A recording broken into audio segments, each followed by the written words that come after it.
जंगल के एक कोने में दो कौवे रहते थे, गोरी और कालू। जंगल के कोई भी पक्षी उनसे बात नहीं करता था क्योंकि वे बहुत ही लालची थे। हाँ, अब तो सभी पक्षियों को पता चल गया है कि हर फसाद की जड़ हम ही हैं। हाँ गोरी, अब हमारा धंधा बंद हो गया। अब या तो भूख से मरेंगे या हमें काम करना पड़ेगा। कालू जी, मेरे सुंदर पति, मुझे भूख लग रही है। आज कुछ खाने को तो ला दो। हाँ गोरी, भूख मुझे भी लग रही है। मैं आज जंगल घूम लूंगा। कालू कौवा जंगल घूमने निकल पड़ता है। घने जंगल में उसे एक फलों वाला पेड़ नजर आता है। अरे वाह, इस पेड़ पर कितने मीठे मीठे फल हैं। मेरा मन तो कर रहा है सभी तोड़कर घर ले जाऊं। सुनो काले कौवे, मैं एक जादुई पेड़ हूँ। अगर तुम ये सभी फल तोड़कर घर ले जाओगे तो बड़ा ही नुकसान होगा। अरे, ये आवाज कहाँ से आ रही है? मुझे तो बहुत डर लग रहा है। मैं कुछ भी तोड़ूंगा नहीं, वादा करता हूँ। कौवे, तुमने मुझे बहुत खुश किया है। मांगो, तुम मुझसे क्या मांगना चाहते हो? पहले ये बताओ, ये आवाज कहाँ से आ रही है? मुझे बहुत डर लग रहा है। बचाओ मुझे। मैं बोल रहा हूँ जादुई पेड़। बोलो, तुम्हें क्या चाहिए? जादुई पेड़ जी, मेरे घर में भोजन नहीं है। कृपया मुझे कुछ भोजन दे दीजिए। जाओ, तुम्हारे घर में ढेर सारा भोजन रख दिया है। कालू कौवा अपने घर जाता है। कालू जी, इतने सारा भोजन देखकर मैं तो डर गई। ना तुम आए, ना कोई गया, ना हमने चोरी की। यह भोजन कहाँ से आ गया? कालू कौवा गोरी को सारी बात बताता है। निकम्मे नखट्टू काले कौवे, जब मांगते हैं तो ज्यादा मांगते हैं। मीठे फल भोजन मांग क्या फायदा? उससे कुछ सोने चांदी की चीजें मांग लेते। ये क्या मांग कर आ गए तुम? मैं भूल गया था, तुम मेरे साथ नहीं थी तो मैं डर गया था। जाओ, दूसरी बार जाओ। उस जादुई पेड़ से मेरे लिए सोने का हार मांग कर लाओ। कालू कौवा फिर से जादुई पेड़ के पास जाता है। पेड़ जी, मेरी पत्नी को सोने का हार पहनने का बहुत शौक है। क्या आप उसकी इच्छा पूरी कर सकते हैं? हाँ, बिल्कुल। तुमने मेरा फल नहीं तोड़ा। मैं तुम्हारी हर इच्छा पूरी कर सकता हूँ। आपका बहुत बहुत धन्यवाद। जाओ, तुम्हारे घर में सोने का हार तुम्हारी पत्नी के गले में डाल दिया है। कालू अपने घर वापस आता है। गोरी, देखो, तुम्हारा सोने का हार तुम्हारे गले में कितना सुंदर लग रहा है। हाँ कालू जी, मैं तो सुबह से सोने के हार को ही पहनने की सोच रही हूँ। अब ऐसा लगता है मैं सोने की कौवी बन गई हूँ। लेकिन गोरी कौवी का लालच खत्म नहीं हो रही थी। कालू जी, हमारा घर तो देखो कितना टूटा फूटा है। गोरी, तुम कहना क्या चाहती हो? क्या हम ये घर नया बनवा ले उस जादुई पेड़ से? हाँ कालू जी, इसमें बुराई ही क्या है? कालू कौवा फिर से पेड़ के पास जाता है। पेड़ जी, मेरा घर पुराना है, टूटा फूटा है। क्या आप नया घर बनाकर दे सकते हो? कालू, अगर तुम सचमुच गरीब हो और तुम्हारा घर ठीक नहीं है तो मैं तुम्हारा घर बना देता हूँ। पेड़ जी, आप बहुत अच्छे हो। फटाफट पेड़ ने उन्हें एक खूबसूरत विशाल घर दे दिया। गोरी, मेरी सुंदर पत्नी, अब तो खुश हो ना? बोलो, तुम्हारी कौन सी इच्छा पूरी नहीं की मैंने? कालू, तुम मुझे एक ही दिन में इतना अमीर कर दोगे? मैंने कभी सोचा नहीं था। सुबह का समय था। रानो चिड़िया अपनी नन्ही बेटी के लिए कुछ फल लेने के लिए घने जंगल की ओर उड़ पड़ी। रानो ने देखा कि रास्ते में कई पेड़ हैं, लेकिन अचानक एक पेड़ बहुत अलग नजर आया। अरे वाह, इतने सारे फल! मैं यहीं से फल ले जाती हूँ। सुनो चिड़िया, मैं एक जादुई पेड़ हूँ। अगर तुम ये सभी फल तोड़कर घर ले जाओगे तो बड़ा ही नुकसान होगा। हे पेड़ जी, मैं आपका कोई फल नहीं तोड़ूंगी। मैं सिर्फ अपनी और अपनी बेटी की जरूरत पूरी करना चाहती हूँ। कृपया मेरी इच्छा पूरी कर दे। मुझे 2 मीठे फल दे दीजिए, एक मेरे लिए और एक मेरी बेटी के लिए। बहुत अच्छा। मैं सभी गरीब पक्षियों की इच्छाओं को पूरा करता हूँ, जैसे कालू कौवे की मैंने मदद करी। लेकिन पेड़ जी, आप उन दुष्ट कौवों की बात कर रहे हैं। वो बहुत लालची और स्वार्थी हैं। तुम सच बोल रही हो रानो। मैं उन्हें छोड़ूंगा नहीं, लेकिन तुम्हारी ईमानदारी और सच्चाई के लिए तुम्हारी मदद जरूर करूंगा। रानो चिड़िया ने पेड़ की बात सुनकर राहत की सांस ली और फल लेकर वहाँ से चली गई। अगली सुबह कालू कौवा फिर पेड़ के पास जाता है। पेड़ जी, मेरा घर लकड़ी का है। मुझे अमीर बनने का बहुत शौक है। आप मेरे घर को सोने का क्यों नहीं बना देते? काले कौवे, रोज रोज आते रहोगे तो कैसे पूरी करूंगा तुम्हारी इच्छा? एक ही बार बताओ, क्या क्या सोने का चाहिए? मेरे घर में जितना कुछ है, हर चीज को सोने का बना दो। जा काले कौवे, मैंने तेरे घर की एक एक चीज सोने का बना दी। कालू कौवा खुशी खुशी अपने घर लौटता है। घर पहुँचते ही वो इधर उधर देखता है। गोरी, मेरी सुंदर पत्नी कहाँ हो? कालू जी, मैं आपके सामने ही हूँ, लेकिन देखो अब मैं भी सोने की बन चुकी हूँ। मुझे ठीक कर दो। अरे हाय, मैं भूल गया। मैंने पेड़ से कह दिया कि घर का सब कुछ सोने जैसा कर दे। कालू कौवा जल्दी जादुई पेड़ के पास जाता है।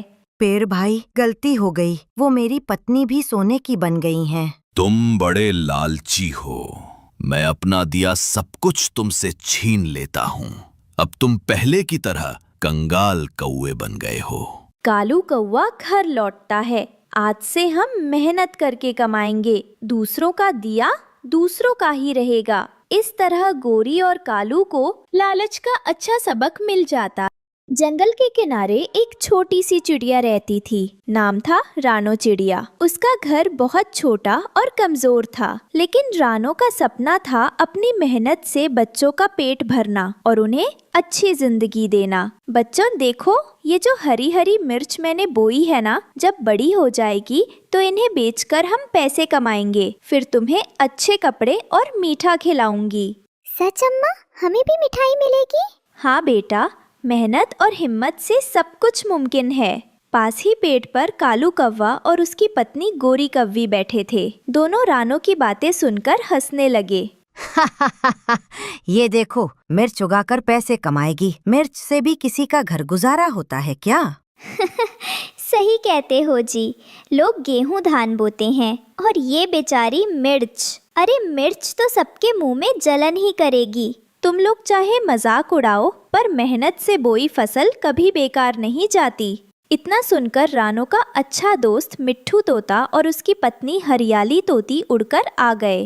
रानो बहन, उनकी बातों पर ध्यान मत दो। मेहनत करने वाला कभी भूखा नहीं रहता। हाँ रानो, तुम मेहनत करो। जब फसल तैयार होगी, मंडी में बेचोगी तो अच्छे पैसे मिलेंगे। तुम्हारे बच्चे भी खुश रहेंगे। रानो मुस्कुराई और उसका हौसला और बढ़ गया। अब वो और भी मेहनत से अपनी मिर्चों की देखभाल करने लगी। रानो रोज सुबह सूरज निकलने से पहले खेत जाती, छोटे पंखों से पानी भरती और मिर्च के पौधों को सींचती। बढ़ो मेरी मिर्चों, जल्दी बड़े हो जाओ ताकि मैं मंडी जाकर तुम्हें ऊंचे दाम पर बेच सकूं। अम्मा, हम भी मदद करेंगे। धीरे धीरे खेत हरी मिर्च से भर गया। फसल तैयार हुई तो रानो ने सोचा, चलो मंडी में बेचकर कुछ पैसे कमा लूं। उसने अपनी बैलगाड़ी में मिर्चें भरी और शहर की मंडी में चली गई। बेटा, घर संभालना, मैं मंडी जा रही हूँ। अगर ये मिर्च बिक गई तो तुम्हें मिठाई लाकर दूंगी। वाह अम्मा, जल्दी आना, हम तुम्हारा इंतजार करेंगे। रानो गाड़ी खींचते हुए धीरे धीरे जंगल के रास्ते चल पड़ी। तभी सामने कालू कौवा पेड़ पर बैठा दिखा। ओहो रानो, ये क्या ले जा रही हो? मिर्चियों का टोकरा? इन्हें कौन खरीदेगा? कालू, ये मेरी मेहनत है। भगवान चाहेगा तो सब बिकेगा। अरे मूर्ख, मंडी वाले क्या मिर्च से घर बनाएंगे? अरे मिर्च तो बस जलन देती है, कोई खरीदता थोड़े है।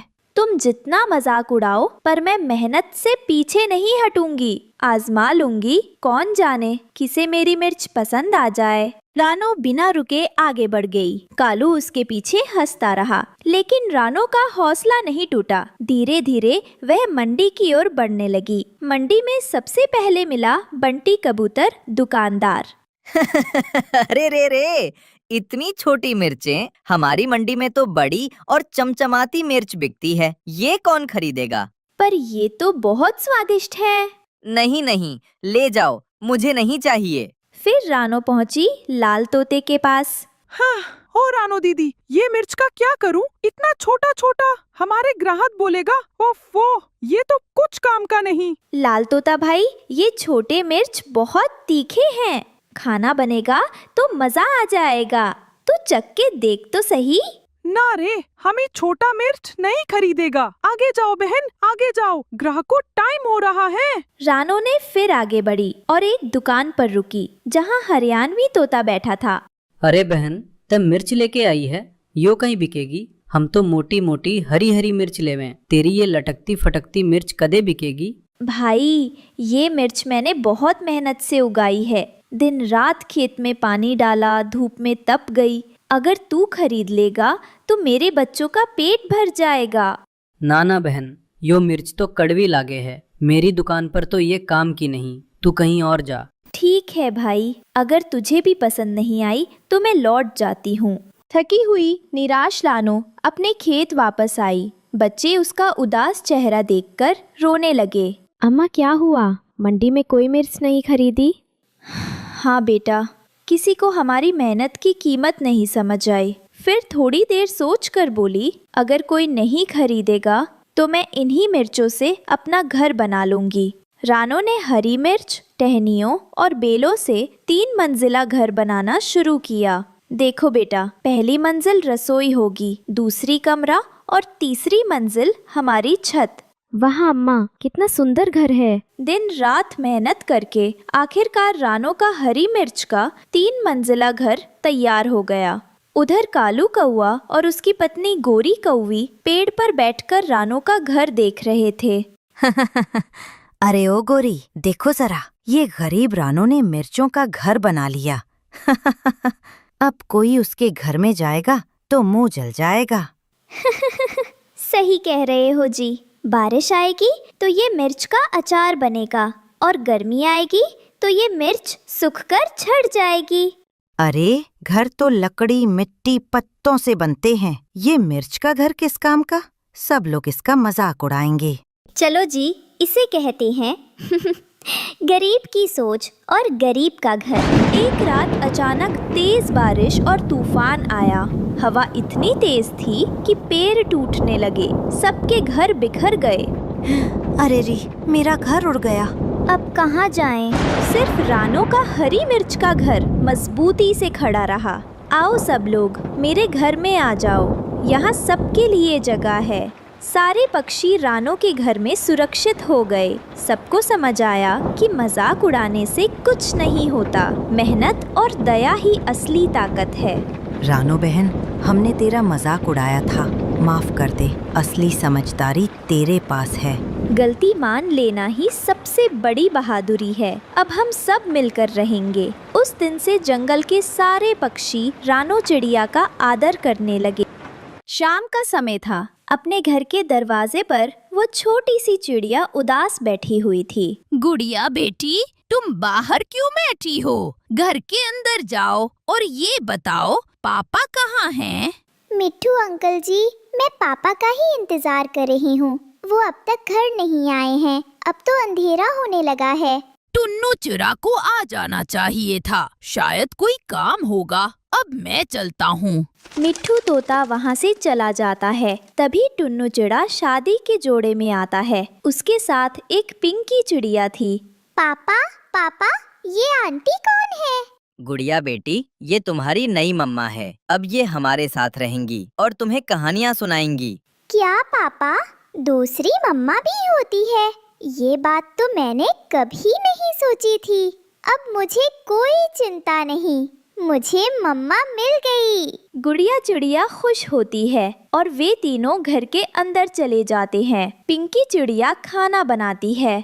पिंकी जी, मेरी बेटी अभी बहुत छोटी है, मुझे उसी की चिंता थी, इसलिए मैंने आपसे शादी की है। आप समझ रही हैं ना? हाँ पति जी, अब आप चिंता छोड़ दीजिए, क्योंकि अब मैं आ गई हूँ। गुड़िया मेरी बेटी है, मैं उसका अपने से भी ज्यादा ख्याल रखूंगी। ये सुनकर टुन्नू खुश हो जाता है। पिंकी गुड़िया को अपने पंख से खाना खिलाती है। वो उससे बहुत प्यार करती है। इसी तरह से 10 दिन गुजर जाते हैं। पिंकी जी, अब मुझे जाना होगा, मेरी छुट्टियां खत्म हो चुकी हैं। मेरे बाद गुड़िया का अच्छे से ध्यान रखना। अरे पति जी, आप क्यों चिंता करते हो? मैंने कहा ना, अब गुड़िया मेरी बेटी है, सारी जिम्मेदारी मेरी है। आप खुश होकर नौकरी कीजिए, मैं और गुड़िया बहुत खुश रहेंगे। हाँ पापा, नई मम्मा बहुत अच्छी है, ये कहानियाँ भी सुनाती है, मुझे मजा आता है। आप जाएं। टुन्नू चिड़ा शहर चला जाता है। रात हो जाती है। मम्मा, आज आप कहानी नहीं सुनाएंगी? आपको पता है ना, कहानी सुने बिना मुझे नींद नहीं आती। चुड़ैल की बच्ची, अब बताती हूँ। मेरी नाक में दम कर रखा है, अब तेरी सेवा नहीं, तुझे सबक सिखाऊंगी। चल जल्दी से मेरे पंख दबा, वरना तेरा मुंह तोड़ दूंगी। गुड़िया पंख दबाने लगती है। पिंकी उसे खींचकर चाटा मारती है। तेरे पंखों में जान नहीं, ठीक से दबा, वरना तेरी खाल उधेड़ दूंगी। गुड़िया रोती हुई पंख दबाती है और जमीन पर ही सो जाती है। सुबह को पिंकी चिड़िया डंडा मारती है। महारानी खर्राटे लेकर सो रही है, घर का काम कौन करेगा? माँ, मैं काम कर दूंगी, मगर इस डंडे से क्यों मारा? मुझे बहुत दर्द हो रहा है। जबान चलाती है, ले एक और डंडा खा। तू होती कौन है मना करने वाली? अब रसोई में जाकर मेरे लिए चाय नाश्ता बना। गुड़िया डर के मारे रसोई में जाकर चाय बनाती है। छी छी, कितनी बुरी चाय बनाई है। कर्मजली, तुझे कुछ बनाना नहीं आता, मार मार के सिखाना होगा। पिंकी गुड़िया को पीटने लगती है। गुड़िया रोती है। ऐसे गुड़िया की जिंदगी दुखों से भर जाती है। वो मार के डर से घर के सारे काम सीख जाती है। एक दिन गुड़िया दूध गर्म कर रही थी। सोचते सोचते माँ को याद करने लगी। दूध उबलकर बाहर गिर गया। मनहूस, सारा दूध निकाल दिया। पैसे क्या पेड़ पर लगते हैं? रुको, अभी बताती हूँ तुझे। मम्मा, गलती हो गई, मैं अपनी माँ को याद कर रही थी, आगे से कभी नहीं करूँगी, प्लीज मत मारो। कल को पापा से भी कहेगी, तेरी अकल ठिकाने लगानी होगी। मैं पापा को सब बता दूंगी, आप बहुत बुरी है। क्या कहा? तुझे छोड़ूंगी नहीं। वो गुड़िया को एक कमरे में बंद कर देती है और 2 दिन तक खाना पानी नहीं लेती। 2 दिन बाद दरवाजा खोलकर देखती है, गुड़िया बेहोश पड़ी है। हाय, ये तो मर गई। अब टुन्नू जी को क्या जवाब दूंगी? इसको कहीं फेंकना होगा। वो गुड़िया को पहाड़ों में फेंक आती है और बहाना बना देती है कि वो गुम हो गई। कुछ दिन बाद टुन्नू घर आता है। अपनी बेटी के लिए गुड़िया और खिलौने लाया था। गुड़िया बेटी, कहाँ हो? देखो, मैं गुड़िया और रिमोट वाली कार लाया हूँ। मेरी बेटी कहाँ है? पति जी, मुझे माफ कर दीजिए, गुड़िया पता नहीं कहाँ गुम हो गई। मैंने बहुत ढूंढा, पुलिस कंप्लेन भी की, शायद वो भाग गई हो। कोई बात नहीं पिंकी जी, अब मैं आ गया हूँ, मैं अपनी बेटी को ढूंढ लूंगा। वो बहुत ढूंढता है, मगर गुड़िया का कहीं कोई पता नहीं चलता। कई महीने गुजर जाते हैं। इधर पिंकी के साथ हादसा होता है। वो अंधी और लंगड़ी हो जाती है। हे भगवान, मेरी जिंदगी नरक बन गई। शायद गुड़िया की आत्मा ने मुझे श्राप दिया है। क्या? गुड़िया की आत्मा? मगर वो तो गुम हो गई थी। पिंकी रोते रोते टुन्नू को सब सच बता देती है। हत्यारन, जालिम, ऊपर वाले ने तुझे सजा दे दी है। अब तू यूं ही तड़प तड़प कर मरेगी। मैं तुझे छोड़ कर जा रहा हूँ। नहीं टुन्नू जी, मुझे मत छोड़कर जाइए। मैं अंधी हूँ, लंगड़ी हूँ, अकेली नहीं जी पाऊंगी। ये सब तुम्हें तब सोचना था जब मेरी मासूम बेटी को मार डाला था। अब मैं कभी लौट कर नहीं आऊंगा। टुन्नू हमेशा के लिए चला जाता है। पिंकी चिड़िया अकेली और दुख भरी मौत मरती है। तो प्यारे दोस्तों, बुराई का अंत हमेशा बुरा होता है। प्लीज हमारी कहानी को लाइक करें और चैनल को सब्सक्राइब करना ना भूलें। धन्यवाद। आज गुड़िया बहुत खुश थी क्योंकि आज गुड़िया की नानो उसके लिए नया साइकिल लेकर आई थी। नानो, बहुत बहुत शुक्रिया, ये नई साइकिल मुझे बहुत पसंद आई है। अब मेरी बेटी इस साइकिल पर सब्जी लेने जाया करेगी और मम्मा के सारे काम किया करेगी। गुड़िया बेटी, सब्जी से याद आया, जाएं कबूतर चाचा की दुकान से सब्जी ले आओ। गुड़िया खुश हो जाती है और अपनी मम्मा से पैसे लेती है और अपनी टोकरी साइकिल के पीछे रखकर सब्जी लेने चली जाती है। कबूतर अंकल, मुझे आलू और टमाटर दे दे। कबूतर चाचा की दुकान पर गौरी कव्वी का बेटा जग्गू कौवा भी बैठा हुआ था। गुड़िया, तुमने ये नई साइकिल कहाँ से ली है? मेरी नई साइकिल मेरी नानो मेरे लिए लाई हैं। ये बहुत खूबसूरत, बहुत अच्छी है। ऐसी साइकिल मेरे पास क्यों नहीं है? जग्गू जल्दी से अपने घर जाता है और अपनी मम्मा गौरी कव्वी से कहता है, मम्मा मम्मा, चिड़िया आंटी की बेटी गुड़िया की नानो उसके लिए नई साइकिल लेकर आई हैं। मम्मा, मुझे उसकी साइकिल छीन कर दे। वो है कहाँ? कहाँ है गुड़िया इस वक्त? गुड़िया कबूतर चाचा की दुकान से सब्जी लेने गई है। गौरी कव्वी जग्गू कव्वे के साथ जाती है और रास्ते में गुड़िया को रोक लेती है। छोटी चिड़िया, जल्दी से ये साइकिल छोड़कर दूर हो जाओ।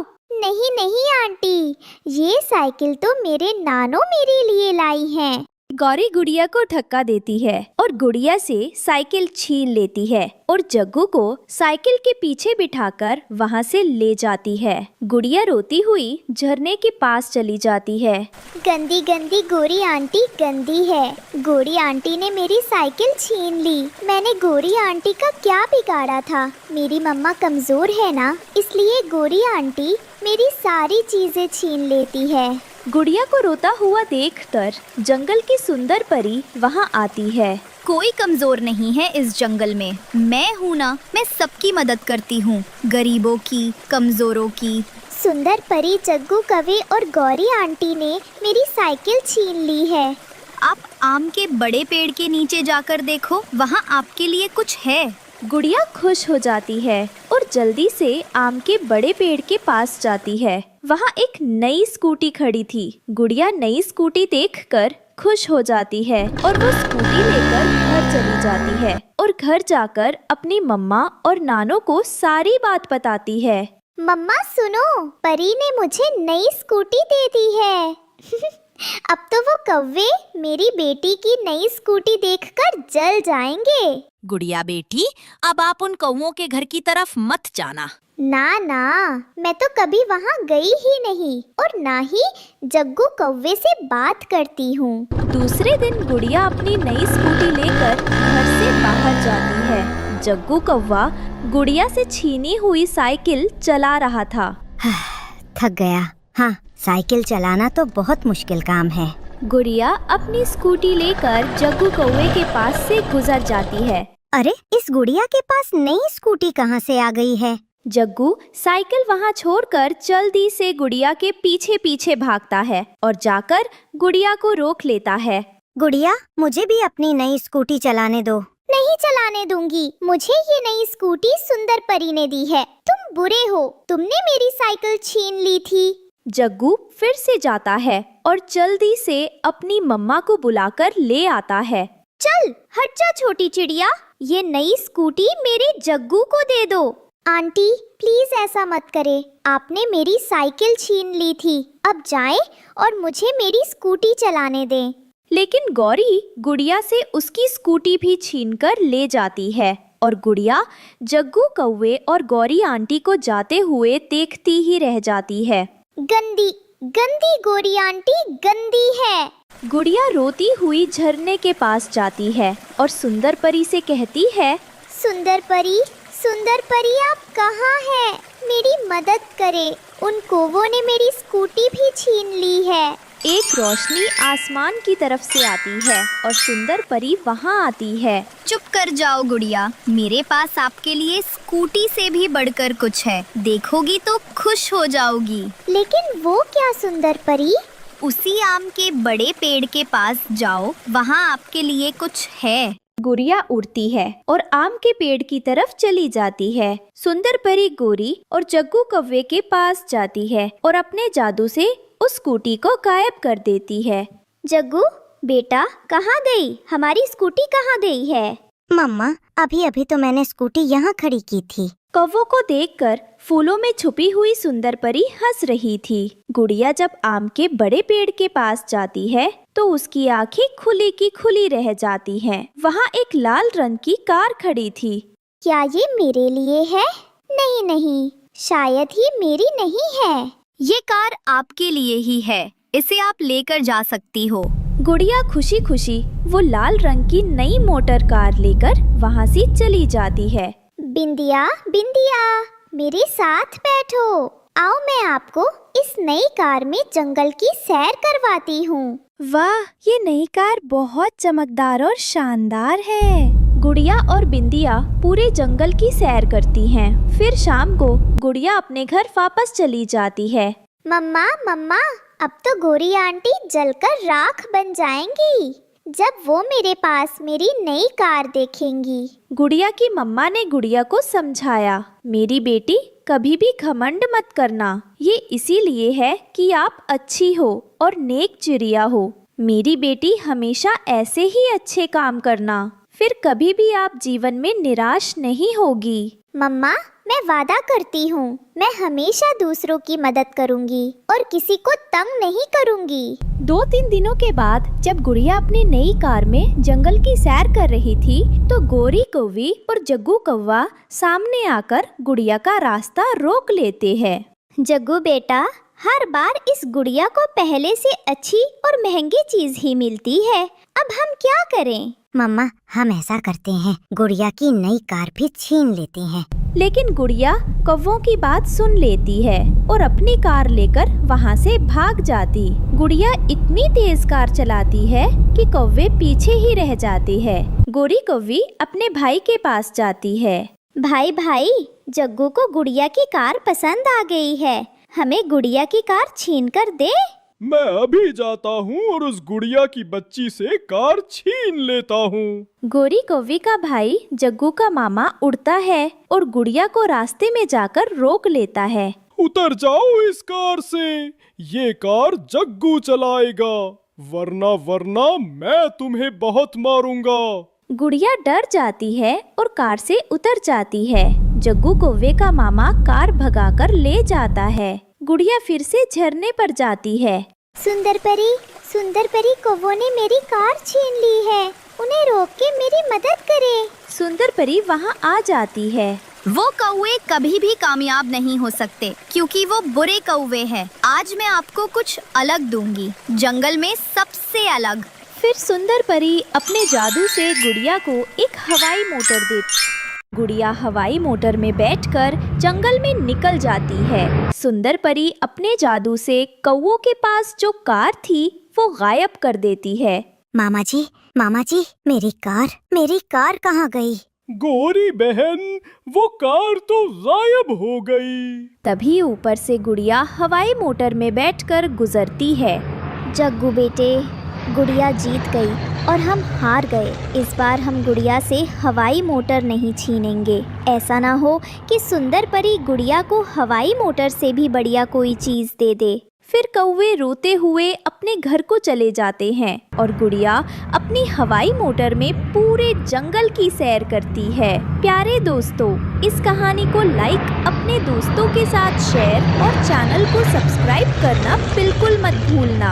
आपका धन्यवाद। गोरी बर्बाद कर दिया इस बर्फ ने हमें। गोरी, अब हम कहाँ जाएंगे, क्या करेंगे? मुझे तो बहुत डर लग रहा है, ऐसी ठंड में हम कहाँ जाएंगे गोरी? कालू जी, हमें जल्द से जल्द कोई जगह ढूंढनी होगी, वरना हम ठंड से मर जाएंगे। कालू जी, वो देखें, रानो चिड़िया का घर। क्यों ना हम धोखे से रानो चिड़िया के घर पर कब्जा कर लें।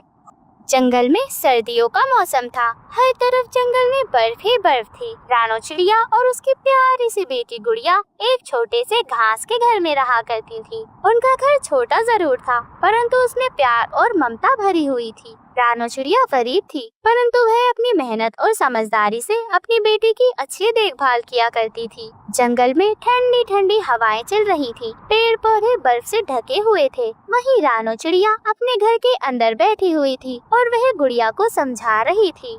गुड़िया बेटी, सर्दियाँ बहुत ज्यादा मुश्किल होती हैं और सर्दियों में खाना ढूंढना तो और ज्यादा मुश्किल हो गया है। हाँ मम्मा, परंतु आप चिंता ना करें, हम दोनों एक साथ मिलकर खाना ढूंढेंगे और जब बर्फ पिघल जाएगी तो सब ठीक हो जाएगा मम्मा। हाँ मेरी गुड़िया बेटी, बस हमें हिम्मत नहीं हारनी, हमें हिम्मत के साथ मिलकर एक दूसरे का ख्याल रखना है। हमें इस बर्फ से और इस ठंड से अपनी जान बचानी है। हाँ मम्मा, आप और मैं एक दूसरे के साथ हैं तो हर मुश्किल छोटी है, हम हर मुश्किल का सामना कर सकते हैं मम्मा। मेरी प्यारी गुड़िया बेटी, आप बहुत ज्यादा समझदार हो गई हैं। वहीं जंगल में बर्फीला तूफान चल रहा था। कालू कौवा और गोरी कौवी का घर एक ऊंची टहनी पर बना हुआ था। वह बर्फ का वजन सह नहीं कर पाता और उनका घर टूट जाता है। कालू कौवा और गोरी कौवी तो ठंड से कांपने लगते हैं। वह ठंड से कांपते हुए बस इधर उधर देख रहे थे। कालू कौवा गुस्से में अपनी पत्नी से कहता है,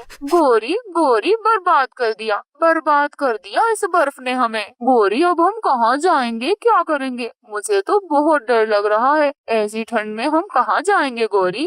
कालू जी, हमें जल्द से जल्द कोई जगह ढूंढनी होगी, वरना हम ठंड से मर जाएंगे। कालू जी, वो देखें रानो चिड़िया का घर, क्यों ना हम धोखे से रानो चिड़िया के घर पर कब्जा कर लें। हाँ गोरी, एक काम करते हैं, हम उस छोटी चिड़िया को घर से बाहर निकाल देंगे और आराम से उसके घर में रहेंगे। हाँ कालू जी, चले चले उस छोटी चिड़िया के घर में जाते हैं। ऐसा कहकर वे दुष्ट कालू कौवा और गोरी कौवी सीधे रानो चिड़िया के घर में चले जाते हैं।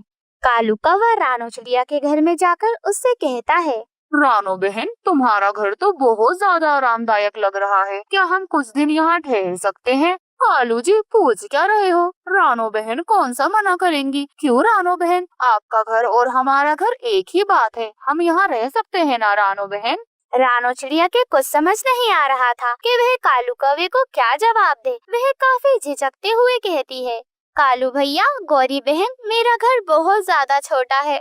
छोटी चिड़िया, तेरा घर छोटा है तो क्या हुआ, हमें जगह चाहिए बस। हो छोटी चिड़िया, ज्यादा चू चू चू चू मत कर, मैंने कह दिया कि हमें जगह चाहिए तो चाहिए। ऐसे ही वह दुष्ट पति पत्नी जबरदस्ती छोटी चिड़िया के घर में घुस जाते हैं। रानो चिड़िया बहुत ज्यादा घबराई हुई थी।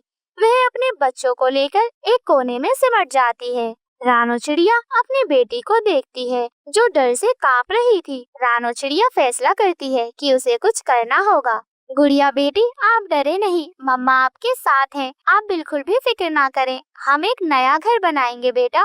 परंतु मम्मा, इस ठंड में हम नया घर कैसे बनाएंगे? बाहर बहुत ज्यादा ठंड हो रही है मम्मा।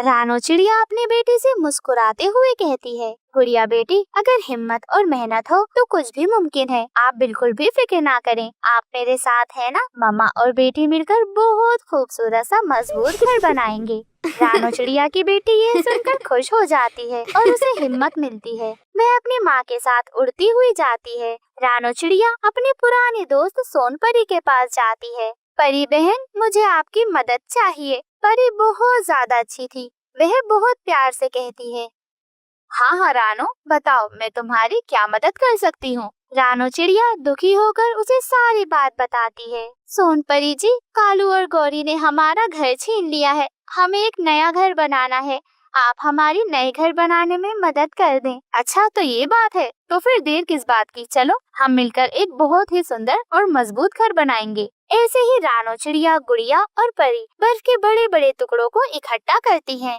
वह मिलकर एक बहुत ही खूबसूरत सा बर्फ का घर बनाती हैं। घर में छोटे छोटे दरवाजे और खिड़कियां भी होती हैं। जैसे ही घर बनकर तैयार हो जाता है, गुड़िया को वह घर बहुत ज्यादा पसंद आता है। गुड़िया बहुत ज्यादा खुश होकर अपनी माँ से कहती है, हाँ मम्मा, ये घर तो बहुत ज्यादा सुंदर है। मम्मा जी देखें, हमने कर दिखाया।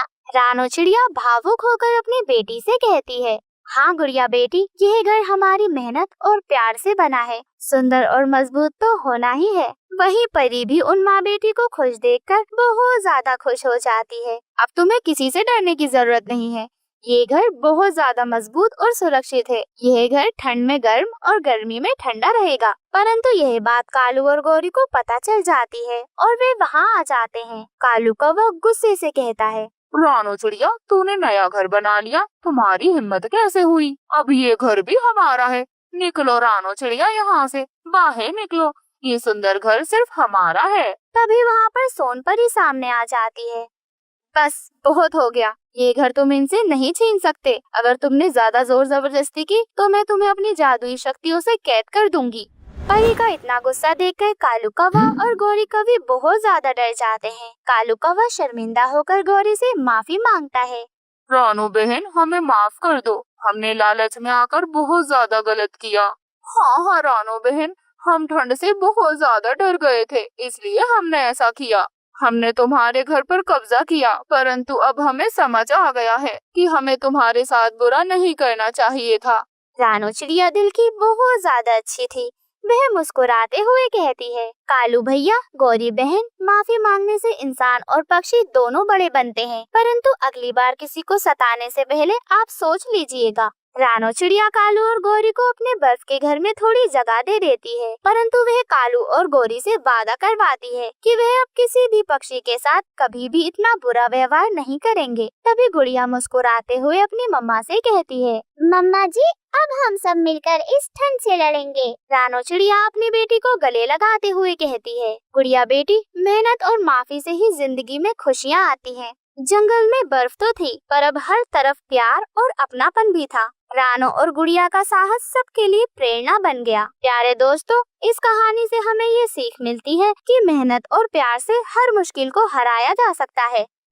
जंगल में एक छोटे से खेत के पास एक मिट्टी का छोटा सा घोंसला था। तेज हवा चल रही थी। रानो चिड़िया अपने घोंसले में बैठी हुई थी और टुन्नू चिड़ा खेतों में मेहनत कर रहा था। रानो चिड़िया अपने आप से ही बातें किए जा रही थी। हम दोनों की दुनिया कितनी ज्यादा प्यारी है, परंतु सिर्फ एक चीज की कमी है, एक छोटा सा चिड़ा या फिर चिड़िया जो हमारे घोंसले को पूरी तरह से भर दे। ना जाने भगवान हमारी कब सुनेंगे, कब हमें बच्चों का सुख मिलेगा। भगवान जी कब तक हम इस उम्मीद में जिएंगे। कृपया करके आप जल्द से जल्द हमारी इस उम्मीद को पूरा कर दे और हमारे इस छोटे से घर को खुशियों से भर दे। तभी टुन्नू चिड़ा अपने खेत से काम कर कर अपने घोंसले में वापस आ जाता है। टुन्नू चिड़ा थोड़ा सा थका हुआ था, लेकिन उसके चेहरे पर बहुत सारा प्यार और सब्र साफ दिखाई दे रहा था। टुन्नू चिड़ा रानो चिड़िया से कहता है, रानो, तुम इतनी उदास क्यों लग रही हो? देखो, मैं खेतों से काम कर कर आया हूँ। गेहूं के साथ साथ मटर के बीज भी बहुत अच्छे से लगा कर आया हूँ। इस साल फसल बहुत अच्छी होगी। हाँ टुन्नू जी, इस खेत की फसल और हमारी मेहनत से हमारा पेट तो जरूर भर जाता है, परंतु हमारा दिल कैसे भरेगा टुन्नू जी?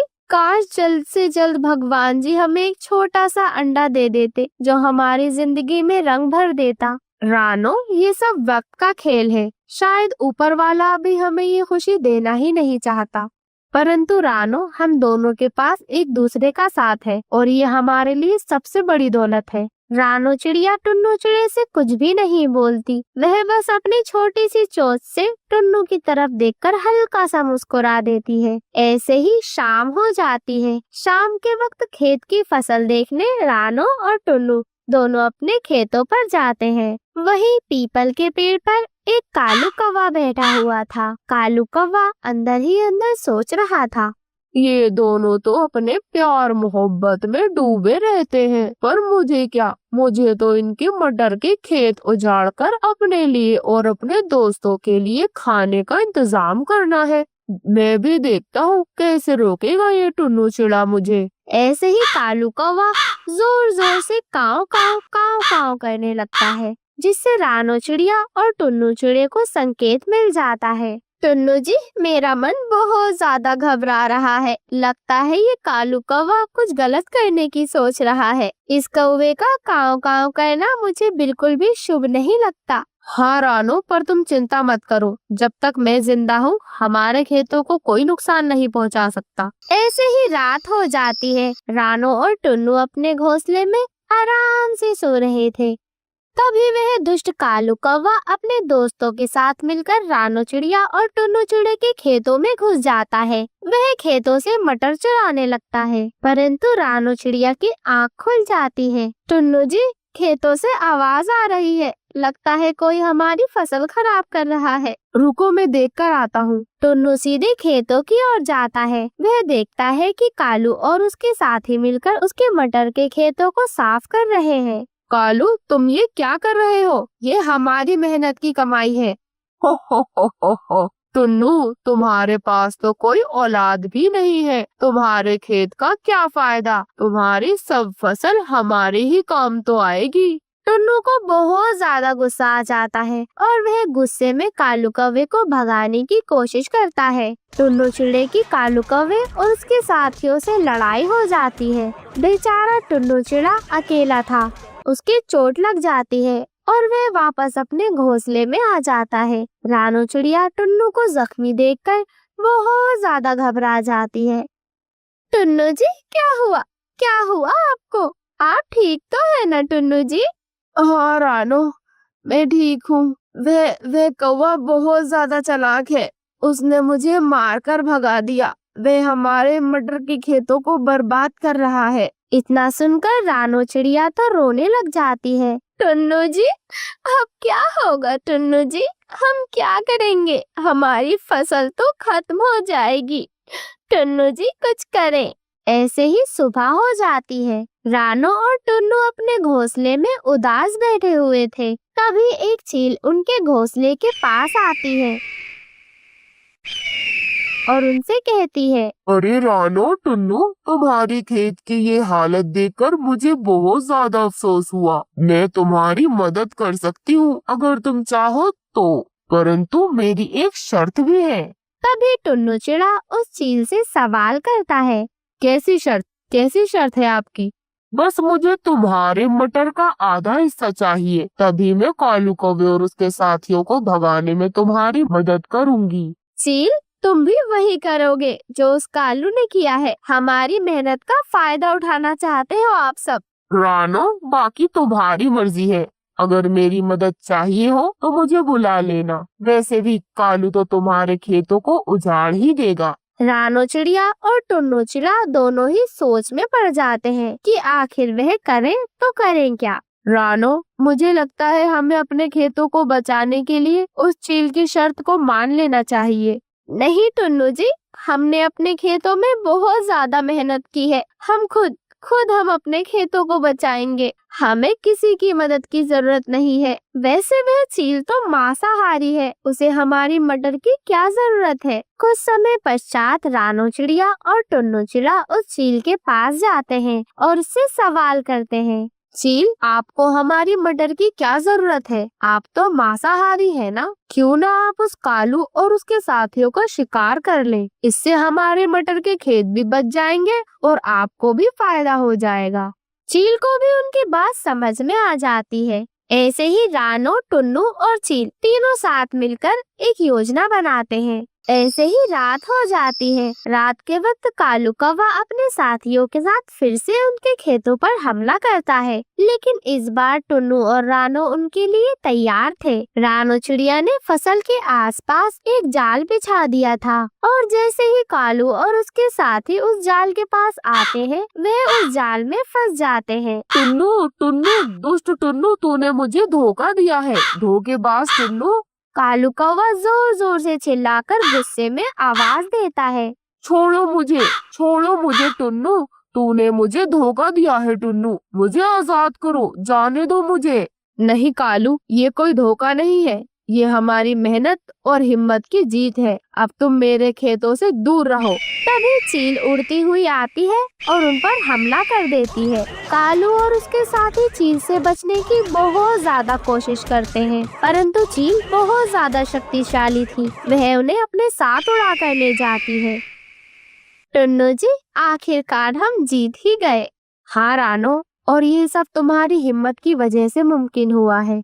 और ऐसे ही उनके प्यार और हिम्मत से उनकी जीत हो जाती है। ऐसे ही कुछ महीने गुजर जाते हैं। रानो चिड़िया एक छोटा सा अंडा देती है और वह अंडा उनकी जिंदगी में बहुत ज्यादा रंग भर देता है। टुन्नू चिड़िया और रानो चिड़िया की फैमिली अब पूरी हो चुकी थी। ऐसे ही वह खुशी खुशी रहने लगते हैं। प्यारे दोस्तों, इस कहानी से हमें ये सीख मिलती है कि हिम्मत और प्यार से हर मुश्किल का सामना किया जा सकता है।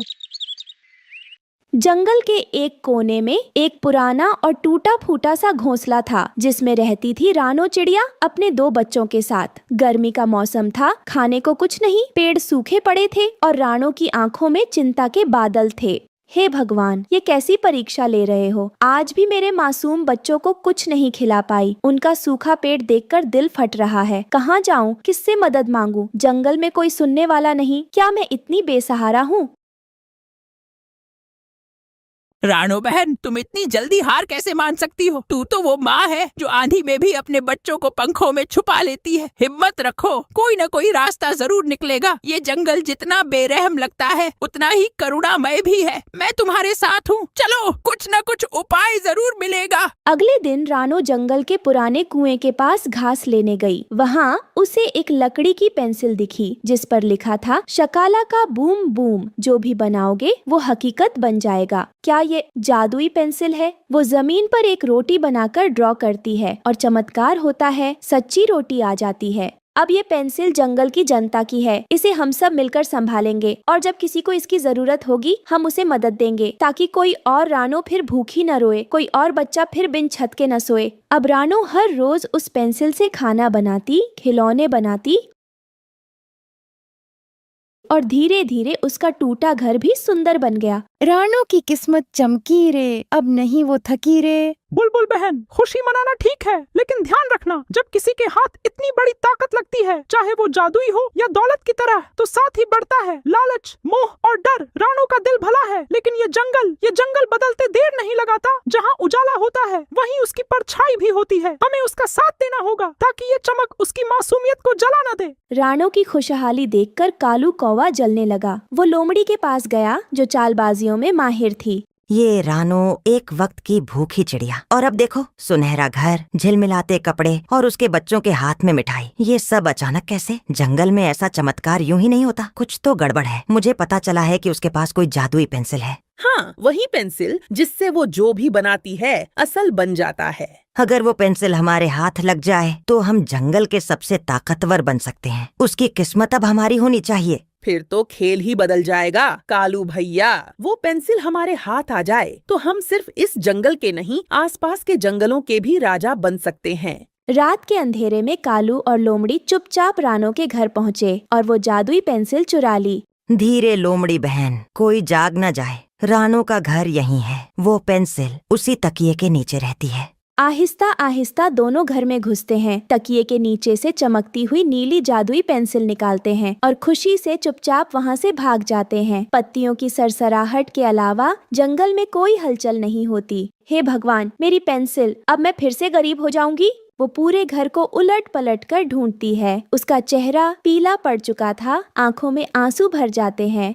मेरी जादुई पेंसिल कहीं नहीं है, वो गायब है। हे भगवान, ये कैसा अन्याय किया। उसी पेंसिल से तो मैं अपने बच्चों के लिए खाना, कपड़े और छत बनाती थी। अब फिर वही भूख, वही बेबसी। क्या फिर से मेरी झोपड़ी टपकेगी? क्या मेरे बच्चे फिर से भूखे सोएंगे? रानो जमीन पर बैठ जाती है, आंखें बंद कर भगवान से प्रार्थना करती है। हे भगवान, अगर तूने वो पेंसिल दी थी तो तू ही रास्ता भी दिखाएगा। मैं हार नहीं मानूंगी। रानो फिर लड़ेगी। वहीं कालू और लोमड़ी ने पेंसिल से महल बनाए, सोने की मूर्तियां बनाई, लेकिन उन्होंने पेड़ों को काटना शुरू कर दिया, जानवरों से जबरन काम कराया। जंगल में भूख, डर और दुख फैल गया। ये अब हद हो गई। वो पेंसिल सिर्फ रानो की नहीं, पूरे जंगल की उम्मीद थी। और अब वो चोर कालू कौवा और चालाक लोमड़ी उसके जरिए क्या क्या कर सकते हैं, कोई नहीं जानता। अगर वो पेंसिल उनके हाथ में रही तो जंगल में लालच, डर और अंधेरा फैल जाएगा। हमें अब चुप नहीं बैठना चाहिए, हमें कुछ करना होगा। ये पेंसिल अब गलत हाथों में है। मिट्ठू भाई, तुम्हारा गुस्सा जायज है, लेकिन हमें सोच समझ कर चलना होगा। लड़ाई सिर्फ ताकत से नहीं जीती जाती, हिम्मत, योजना और एकता ही सबसे बड़ा हथियार है। रानू बहन, तुम्हारे आंसू अब और नहीं गिरने देंगे। अब हम सब तुम्हारे साथ हैं। चलो मिलकर एक मजबूत योजना बनाते हैं ताकि पेंसिल भी वापस आए और जंगल को भी इंसाफ मिले। जंगल के पुराने बरगद के नीचे रात को एक गुप्त सभा हुई। रानो ने एक नक्शा बनाया, कहाँ से हमला होगा, किसका क्या काम होगा। बुलबुल तुम महल के अंदर जाओगी और पेंसिल को खोजोगी। मिट्ठू आप उड़ते हुए ध्यान बटाओगे। कबूतर आप नीचे से पक्षियों को संभालोगे। मैना आप लोमड़ी को उलझाओगी। अगली सुबह सूरज की पहली किरण के साथ हमला शुरू हुआ। मिट्ठू ने कालू कौवे के महल के ऊपर से उड़ते हुए जोर जोर से चिल्लाना शुरू किया, कालू, लोमड़ी, अब तुम्हारा खेल खत्म। ये क्या हो रहा है? इतने सारे पक्षी। कालू संभाल। कालू कौवा ताव में आकर उड़ता है, लेकिन चारों तरफ से पक्षियों ने उसे घेर लिया। बुलबुल और रानू महल के अंदर पहुंच गई थीं। उसको जादुई पेंसिल नजर आ जाती है। रानू दीदी, वो देखो पेंसिल। जैसे ही रानू पेंसिल की तरफ जाती है, लोमड़ी उस पर झपटती है। ये पेंसिल मेरी है, मैं जंगल की रानी बनूंगी। रानू बचते हुए बोलती है, ताकत से नहीं, दिल से जीती जाती है ये दुनिया। रानू चिड़िया पेंसिल को अपनी चोंच में दबाकर उन्हें लगती है। जैसे ही रानू के हाथ में पेंसिल आती है, वो एक झटके में एक तेज रोशनी से सब कुछ बदल देती है। महल ढह जाता है। पेड़ों की जगह पेड़, सोने की दीवारों की जगह हरियाली। नहीं, मेरी सत्ता, मेरा महल। ये जंगल किसी एक का नहीं, हम सबका है। जादू पेंसिल में नहीं होता, जादू उस दिल में होता है जो दूसरों के लिए सोचे। शकाला का बूम बूम, चमत्कारी झूम झूम, रानू की मेहनत से हरा हुआ ये बूम। नीम के पुराने पेड़ पर रानू चिड़िया अपने 7 बच्चों के साथ रहती थी। घोंसला छोटा था, मगर उसमें प्यार बहुत था। रानू बच्चों को दाना खिला रही थी। गुड्डी, धीरे खाओ बेटा, और बबलू, बहन को धक्का मत दो, सबको मिलेगा दाना। माँ, बबलू धक्का दे रहा है। बबलू, बहन को धक्का मत दो, तुम बड़े हो ना, जिम्मेदार बनो। मीठी, तुम अपने छोटे भाई कुकू को भी दो, उसके पंख अभी छोटे हैं। और चिंकी, अपने गाल में मत छुपाओ खाना, सबको बराबर मिलेगा। माँ सॉरी, मैं बस देख रहा था कि उसके पास ज्यादा दाना तो नहीं। हम सब एक ही परिवार हैं बेटा। माँ के लिए सब एक जैसे प्यारे हैं। जो मिल बांट के खाता है वो हमेशा खुश रहता है। चलो अब सब मिलकर खाओ, फिर माँ तुम्हें आज नई कहानी भी सुनाएगी। कौन सी कहानी माँ? डरावनी या मजेदार? वो वाली सुनाओ ना, जिसमें आप पेड़ से गिरते हुए उड़ गई थी। नहीं, वो वाली जिसमें आपने गिलहरी को बचाया था। माँ, आप रोज हमें कहानी सुनाया करो। सुनाऊंगी बेटा, जब तक माँ की सांसें चलेंगी तब तक तुम सबको प्यार और कहानियाँ दोनों मिलती रहेंगी। बच्चे हंसते हैं, चहचहाते हैं। हर सुबह रानू अपने बच्चों के लिए दाना ढूंढने जाती थी, लेकिन उसे नहीं पता था कि एक खतरा उनकी तरफ बढ़ रहा है। पास ही एक बूढ़ा मगर चालाक कौवा था, कालू कौवा। उसे रानू के बच्चे बहुत प्यारे लगे, लेकिन प्यार से नहीं, लालच से। इन नन्हे बच्चों को बेच दूंगा लोमड़ी को, बदले में मिलेगा मलाईदार पनीर। हा हा हा हा हा। जंगल का सबसे चालाक और अमीर पक्षी बन जाऊंगा मैं। ओ कालू, तू अब बच्चों का सौदा करने लगा? शर्म तो नहीं आई? अरे जो चिड़िया अपने बच्चों के लिए जान भी दे सकती है, उससे पंगा लेगा। हंस मत गोरी, तुझसे नहीं होगा ये काम। तू तो बस बातें बनाना जानती है। मैं तो खेल खेल में माला माल हो जाऊंगा और तू वहीं की वहीं रह जाएगी, अकेली और भूखी। सुन कालू, अगर पकड़ना है तो होशियारी से। रानू की आंखें बाज जैसी हैं। अगर पकड़ा गया ना तो न पनीर मिलेगा, न लड्डू, और ऊपर से चोंच भी टूटेगी। तू देखती जा गोरी, इस बार रानू की ममता हार जाएगी मेरी चालाकी से। मैं आज ही जाल बिछाता हूँ और कल सुबह सुबह वो बच्चे मेरी थैली में होंगे। वह पेड़ के पीछे छुपकर घोंसला देखता है। एक दिन जब रानू दाना लेने गई, कालू कौवा उड़कर आया। उसे देखकर बच्चे डरते हैं। ये कौन है? मम्मी कहाँ है? मम्मी जल्दी आओ ना। मैंने तो इस कौवे को पहले भी दूर से देखा था, ये अच्छा नहीं है। दीदी, हमें छुप जाना चाहिए। अरे अरे, डर क्यों रहे हो छोटे चिड़िया के बच्चों? तुम्हारी मम्मी तो दूर दूर जंगल में दाना लेने गई हैं, बहुत दूर। अब जल्दी तो लौटेंगी नहीं, और तुम सब अकेले हो ना। चलो मैं तुम्हें एक नया खेल दिखाता हूँ, झूला, मिठाई और उड़न खेल। लेकिन मम्मी ने कहा था किसी अजनबी से बात मत करना और कहीं मत जाना। अजनबी? अरे मैं तो तुम्हारा नया दोस्त हूँ। देखो मेरे पास चमचमाते हुए मूंगफली के दाने हैं और रसगुल्ले जैसा मीठा फल। सिर्फ मेरे साथ आओ, और हाँ, बस थोड़ी देर की बात है। तुम्हारी मम्मी को तो पता भी नहीं चलेगा। दीदी, मुझे डर लग रहा है, ये दोस्त नहीं लगता। अब ज्यादा सवाल नहीं, चलो मेरे साथ, नहीं तो तुम्हारे घोंसले को तोड़ दूंगा। 1 2 3, चलो चुपचाप। वह 3 बच्चों गुड्डी, चिंकी और बबलू को उठा ले जाता है। जब रानू लौटी तो घोंसला अधूरा था। 3 बच्चे गायब। गुड्डी, चिंकी, बबलू, कहाँ चले गए मेरे बच्चे? बाकी बच्चे रो रहे थे। एक बड़ा काला कौवा आया था माँ, वो उन्हें ले गया। रानू अकेली थी, लेकिन उसने हार नहीं मानी। वो मिट्ठू तोते के पास गई। मिट्ठू, मिट्ठू, जल्दी सुनो, सब कुछ लुट गया। मिट्ठू, मेरे 3 बच्चे गुड्डी, चिंकी और बबलू घोंसले से गायब हैं। मैं बस थोड़ी देर के लिए दाना लेने गई थी, वापस आई तो वो नहीं थे। मेरी गोद सूनी हो गई मिट्ठू। हे राम, क्या कह रही हो रानो? बच्चों का कोई पता नहीं। तुम्हारे बच्चे तो कभी बाहर भी नहीं जाते थे। ये काम किसी अपने का नहीं हो सकता। मीठी ने बताया, एक काला कौवा आया था और सबको बहला फुसला कर ले गया। मुझे पता है मिट्ठू, वो कालू कौवा ही था। उस पर पहले भी शक था। कालू कौवा, उस धूर्त, लालची और क्रूर कौवे की इतनी हिम्मत! अब बहुत हो गया। वो बच्चों की तस्करी करता है, लोमड़ी को बेचता है। अब किसी माँ की ममता से खेलने की सजा उसे जरूर मिलेगी। मिट्ठू, मुझे नहीं पता अब क्या करूं। मेरी तो जान ही निकल रही है। तुम ही कुछ करो, तुम ही मेरी आखिरी उम्मीद हो।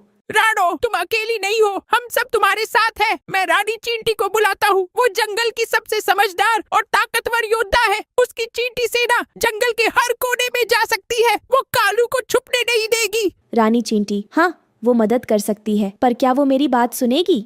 वो तुम्हारी नहीं, माँ की पुकार सुनेगी। और माँ की पुकार तो खुद भगवान भी अनसुनी नहीं करता। चिंता मत करो, हम अपने बच्चों को वापस लाएंगे, जिंदा और सलामत। मिट्ठू उड़ जाता है रानी चींटी को बुलाने। रानो वहीं बैठ जाती है और फिर रानी चींटी ने अपनी सेना को इकट्ठा किया। सभी ने मिलकर योजना बनाई। हम कालू के पुराने पीपल वाले अड्डे पर हमला करेंगे। रानो, तुम बच्चों को पहचानोगी? हाँ रानी जी, मेरी जान से भी ज्यादा पहचानती हूँ उन्हें। सभी रात को चुपचाप कालू के अड्डे पर पहुँचे। कल इन बच्चों को बेच दूंगा। अचानक चारों तरफ से चींटियां कालू पर चढ़ जाती है। मिट्ठू उसको डंडे से हमला करता है। ये लो कालू, माँ की ममता से मत खेलो। बच्चे आजाद हो जाता है। कालू डर कर भाग जाता है। बच्चे वापस आ गए। पूरा जंगल रानो की हिम्मत की तारीफ कर रहा था। माँ, अब डर नहीं लगेगा, आप हमारे साथ हो। जब तक माँ जिंदा है, कोई तुम्हारा बाल भी बांका नहीं कर सकता। माँ की ममता सबसे बड़ी ताकत होती है, और जब साथ हो समझदारी, दोस्ती और साहस, तो कोई भी संकट छोटा लगता है। इस कहानी से हमें सीख मिलती है कि बच्चों को सिखाएं कि अजनबियों से दूर रहें, माँ की बात माने और मिलजुल कर हर परेशानी का सामना किया जा सकता है।